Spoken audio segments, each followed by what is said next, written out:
था राजा बड़े परिश्रम से राज्य करता था, बहुत ध्यान रखता था प्रजा का, परंतु ध्यान करते हुए भी थक जाता था।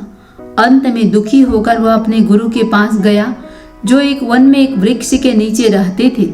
उनके पास जाकर बोला, गुरुदेव, मैं इस राज्य के झंझटों से, इसकी समस्याओं से, इसकी उलझनों से दुखी हो गया हूँ। एक समस्या को हल करता हूँ तो दूसरी आकर खड़ी हो जाती है, दूसरी को सुलझाता हूँ तो तीसरी, नित नई उलझन, नित नए झगड़े। मैं तो दुखी हो गया हूँ इस जीवन से, क्या करूँ? गुरु ने कहा, राजन, ऐसी बात है तो छोड़ दे इस राज्य को। राजा ने कहा, कैसे छोड़ूं? राज्य छोड़ देने से इसकी समस्याएं सुलझ नहीं जाएंगी, सब कुछ तितर बितर हो जाएगा, अराजकता फैल जाएगी चीहों ओर। गुरु ने कहा, बहुत अच्छा, अपने पुत्र को राज्य दे दे, तू मेरे पास आकर रह, जैसा मैं रहता हूँ वैसे ही निश्चिंत होकर।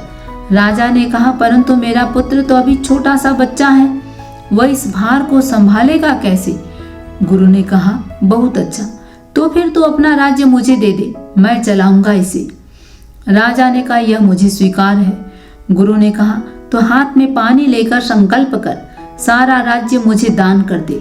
राजा ने ऐसा ही किया और उठकर चल पड़ा। गुरु ने पूछा, अब कहाँ जाते हो? राजा ने कहा, कोष से कुछ रुपया लेकर किसी दूसरे देश में जाऊंगा, वहाँ व्यापार करके जीवन व्यतीत करूंगा। गुरु ने हंसते हुए कहा, राज्य मुझे दे दिया तो कोष भी मेरा ही हो गया, अब उस पर तेरा अधिकार क्या है? राजा ने सिर झुकाकर कहा, वास्तव में कोई अधिकार नहीं, राज्य में वापस नहीं जाऊंगा। गुरु ने पूछा, तो फिर करेगा क्या? राजा बोला, कहीं जाकर नौकरी करूंगा। गुरु बोले, यदि नौकरी ही करनी है तो मेरी ही कर ले, इतना बड़ा राज्य है मेरे पास, उसे चलाने के लिए किसी न किसी को तो रखना ही पड़ेगा, तू ही यह काम कर। मुझे सेवक की आवश्यकता है, तुझे सेवा की, बोल यह काम करेगा? राजा ने सोचते हुए कहा, करूंगा। गुरु बोला, तो जा, आज से मेरा सेवक बनकर राज्य को चला। देख, वहाँ कुछ भी तेरा नहीं, भला हो बुरा हो, हानि हो लाभ हो, सब मेरा होगा, तुझे केवल वेतन मिलेगा। राजा ने इस बात को स्वीकार कर लिया, वापस आकर राज्य चलाने लगा। कोई 1 मास के बाद गुरु ने आकर पूछा, कहो भाई, अब इस राज्य को चलाना कैसा लगता है? अब भी क्या दुखी हो गए हो? अब भी क्या जीवन संकटमय प्रतीत होता है? राजा ने कहा, नहीं महाराज, अब इसमें मेरा क्या है?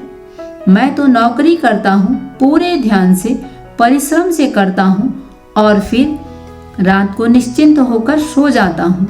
तो सुनो भाई, यह है वह साधन जिसको अपनाने के पश्चात मनुष्य कर्म करता हुआ भी उसमें लिप्त नहीं होता। अपने आप को स्वामी न समझो, सेवक समझो। यह सब कुछ तुम्हारा है नहीं, तुम केवल अपना कर्तव्य पालन करने के लिए आए हो, उसे पूर्ण करो और चले जाओ। मेरा मुझ में कुछ नहीं, जो कुछ है सब तोर, तेरा तुझको सौंपते क्या लागत है मोर।